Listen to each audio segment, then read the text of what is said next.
My name is Jessica Hochinsky, and this is my project on insulin, actin, and cortisol synthesis and secretion. Cortisol is a glucocorticoid that is derived from cholesterol. It is produced within the adrenal glands located on the upper portion of the kidneys. There are two different ways in which a cell can produce or obtain cholesterol. The smooth endoplasmic reticulum within the cell has the ability to produce cholesterol and transport it, while low-density lipoprotein receptors, also known as LDL receptors, can increase intake of cholesterol from plasma into the cell through endocytosis. Once free cholesterol is located within the cell's cytoplasm, it is transported to the mitochondria where a process known as steroidogenesis takes place. This process involves multiple enzymes and converts cholesterol to different steroids such as aldosterone, estradiol, and cortisol. Once cortisol is secreted into the bloodstream, it targets various sites such as the liver, adipose tissue, and the immune system. In the liver, cortisol functions to increase the production of glucose to allow more energy available for use. Additionally, this steroid also increases lipolysis, which in turn releases higher levels of glycerol and fatty acids for energy. Cortisol also causes elevated apoptosis of T cells and reduces B cell function.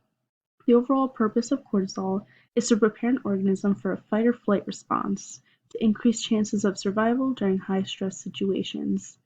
The HPA axis regulates cortisol release through a negative feedback system involving two hormones known as corticotropin release hormone and the adrenocorticotropic hormone.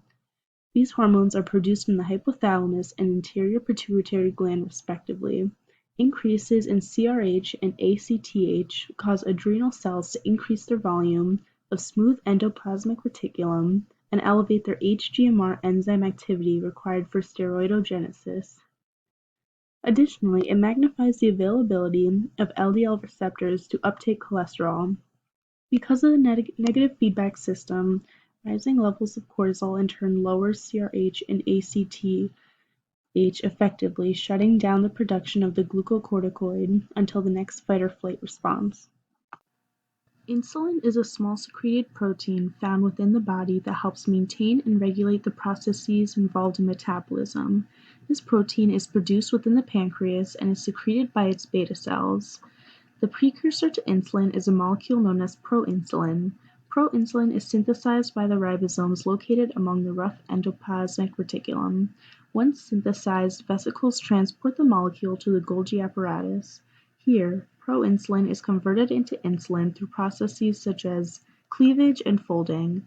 These reactions are performed by enzymes such as prohormone convertases, proprotein convertase 2, and carboxypeptidase E.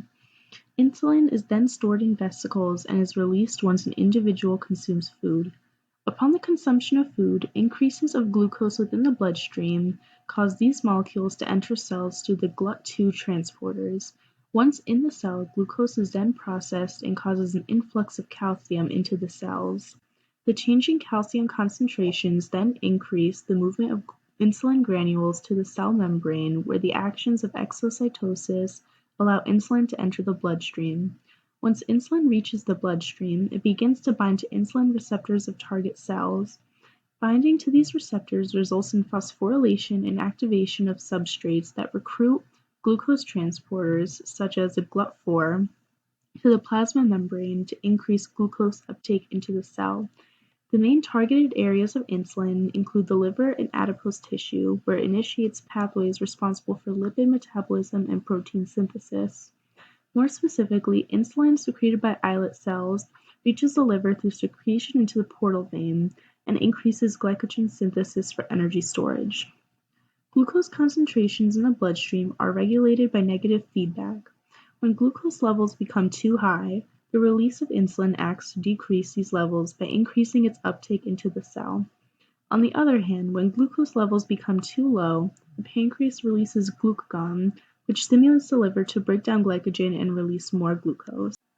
Actin is an intracellular protein present in eukaryotic cells and functions to allow muscle contraction and cell movement, as well as maintaining cell shape.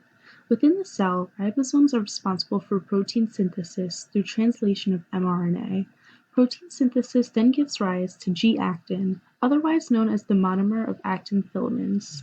Within the plasma membrane of the cell, G-actin undergoes 3 phases in order to become the F-actin polymer. The first phase is known as the nucleation phase and consists of a 3-actin monomer complex.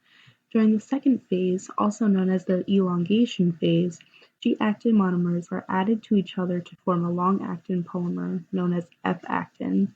During the steady-state phase, the disassembly of actin is accomplished at the same rate of actin polymerization.